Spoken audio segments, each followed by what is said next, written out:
Everyone, welcome back to our blog. So friend, आप लोग का बहुत बहुत स्वागत है मेरे ब्लॉग में। सो फ्रेंड, ये है हमारा अमरकंटक का ब्लॉग।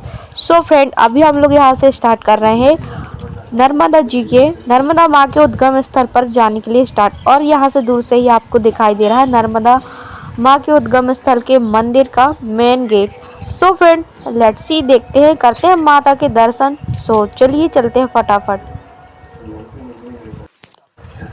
सो फ्रेंड, यहाँ से अभी सभी लोग प्रसाद ले रहे हैं। प्रसाद लेने के बाद हम लोग जाएंगे अंदर। और ये देखिए कितनी सारी बहुत अच्छी अच्छी सी शंकर जी की मूर्तियाँ और बहुत सी फोटोज़ वगैरह माँ नर्मदा की रखी हुई हैं। और ये दिख रहा है हमको अंदर का मंदिर। और यहाँ से देखिए, ये यहाँ पे दो कुंड बने हुए हैं, एक गर्म पानी का कुंड, एक ठंडा पानी का कुंड। यहाँ पे स्नान करते हैं, जिसको दांत खात खुजली होते हैं वो बोलते हैं कि यहाँ पे सब कुछ ठीक हो जाता है यहाँ पे स्नान करने से। सो फ्रेंड, ये देखिए एक और गेट आ गया जब जिससे हम एंटर करेंगे माँ नर्मदा के उद्गम स्थल के दर्शन करने के लिए। सो फ्रेंड, नर्मदे हर हम अभी पहुँच चुके हैं मेन मंदिर पर। और ये रही मैं, और आप सब मेरे फेस से पता लगा ही सकते हैं कि मुझे कितनी खुशी हो रही है यहाँ जाके ही। और हम लोग सुबह सुबह ही यहाँ पहुँच गए थे, तो जिससे हमको एक भी ज़्यादा यहाँ पे पब्लिक नहीं मिली। और ये अभी यहाँ पे थोड़ी देर बाद ही यहाँ पे माता की आरती स्टार्ट हो जाएगी। सो तब तक हम लोग दर्शन के लिए लाइन में लगे हुए थे। सो जो अंदर माता हैं वहाँ पे उनके दर्शन कराते हैं फटाफट से। यहाँ पे पंडित जी बैठे हुए हैं जो कि पूजा कराएंगे। सो चलो चलते हैं, माँ के दर्शन कराती हूँ और उसके बाद कराएंगे माँ का जहाँ से उद्गम हुआ है वहाँ वाली माँ का दर्शन। सो चलिए। और यहाँ पे हम लोग गलत रास्ते से आ गए हैं, क्योंकि हम लोग जहाँ से निकलना था वो वाले साइड में आ गए हैं। सो अभी हम लोग घूम के चलेंगे दूसरी साइड से। सो चलो चलते हैं। हे प्रभु। सो फ्रेंड, आप सभी को मेरा ये ब्लॉग पसंद आता है तो do like and subscribe and keep more support my channel. So guys, यहाँ पे हमको सामने ही दिख रहे हैं हाथी और घोड़े की प्राचीन मूर्तियाँ। सो हम लोग अभी यहाँ भी आएंगे, उससे पहले कर लेते हैं माता के दर्शन। माँ नर्मदा भारत की पवित्र नदियों में से एक मानी जाती हैं। माँ नर्मदा को कुंवारी नदी भी कहा जाता है और इन्हें कुंवारी नदी के रूप में भी पूजा जाता है। सो फ्रेंड, कहा जाता है कि जो माँ नर्मदा के अंदर समाये हुए पत्थर होते हैं उन्हें बिना प्राण प्रतिष्ठा के अपने घर में अपने हाथों से स्थापित कर सकते हैं। और इन्हें अपने तरीके से भी पूजा जाता है, क्योंकि हर पत्थर को शिवलिंग माना जाता है। सो फ्रेंड, आप देख ही सकते हैं यहाँ पे लंबी लाइन लगी हुई है। तब तक के लिए हम कंटिन्यू करते हैं अपनी माँ नर्मदा की कहानी को। सो गाइस, कहा जाता है राजा मेकल ने माँ नर्मदा का विवाह राजकुमार सोनभद्र के साथ तय किया था। इसके बाद माँ नर्मदा राजा मेकल से बहुत सारी राजकुमार सोनभद्र के बारे में प्रशंसाएं सुनती है, जिसके बाद उनसे रहा नहीं जाता और वह उनसे मिलने की इच्छा जताती हैं, जिस कारण से वो अपनी दासी जोहिला को माँ नर्मदा अपनी दासी जोहिला को पत्र लिखकर भेजती हैं और बोलती है ये पत्र राजकुमार सोनभद्र तक पहुंचा देना।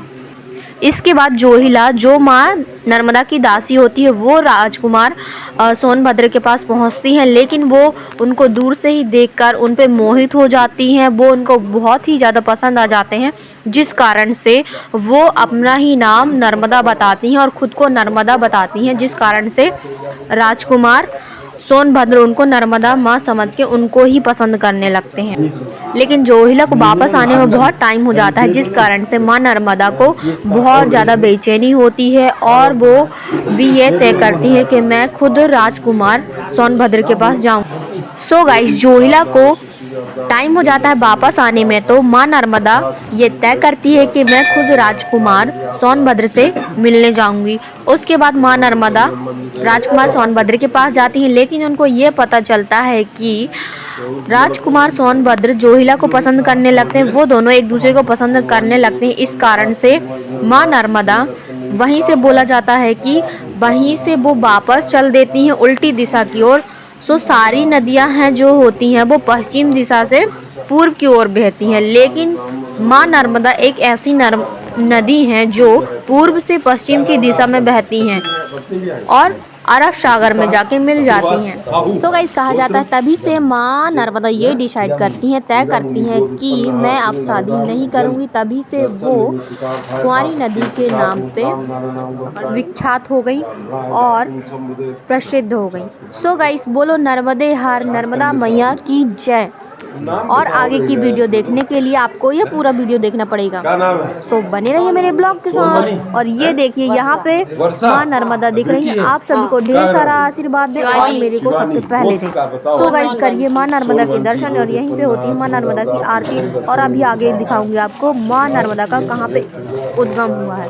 सो लेट्स सी, बने रहिए मेरे ब्लॉग के साथ। सो गाइस कहा जाता है कि ये जो मूर्तियाँ जो माँ नर्मदा उद्गम स्थल के सामने ही दिखाई देती हैं, जो कि खंडित रूप से हैं, ये औरंगजेब के काल की हैं। और कहा जाता है कि ये लखन और उदल की मूर्तियाँ हैं, जो कि औरंगजेब के काल में खंडित की गई थी।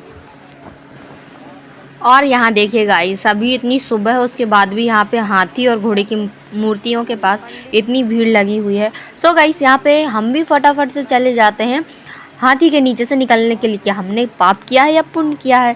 सो गाइस यहाँ तो इजीली मैं निकल जाती हूँ और मेरी मम्मी भी निकल जाती हैं। सो गाइस यहाँ से निकलने के बाद हम लोग चले जाते हैं माँ नर्मदा का जल भरने। सो चलो चलते हैं, फटाफट से जल भरते हैं। देन उसके बाद करते हैं फ़ोटो वीडियो क्लिक और करते हैं माता के और अच्छे से दर्शन। थोड़ी देर करते हैं यहाँ पे विश्राम और करते हैं फिर आगे का नर्मदा दर्शन।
सुन्नू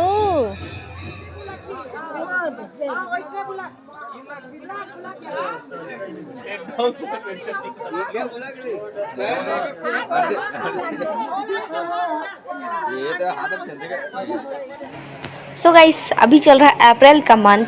सो यहाँ पे जितने भी शिवलिंग हैं उनके ऊपर ये ऐसे कलश रख दिए जाते हैं ताकि भगवान को गर्मी न लगे। आई थिंक सो गाइस ये है हमारी माँ नर्मदा और यहीं से हुआ है माँ नर्मदा का उद्गम, जो कि बहते बहते हमारे जबलपुर में पहुंच जाती हैं कुंवारी घाट में। सो फ्रेंड बोलिए नर्मदे हर और ये कर लीजिए माँ नर्मदा का दर्शन। सो गाइस ये था माँ नर्मदा उद्गम स्थल का ब्लॉग। सो फ्रेंड आप सभी को पसंद आता है तो do like and subscribe and keep more support my channel. Thank you so much. मिलते हैं ऐसे ही नेक्स्ट ब्लॉग में, तब तक के लिए नर्मदे हर, बाय बाय।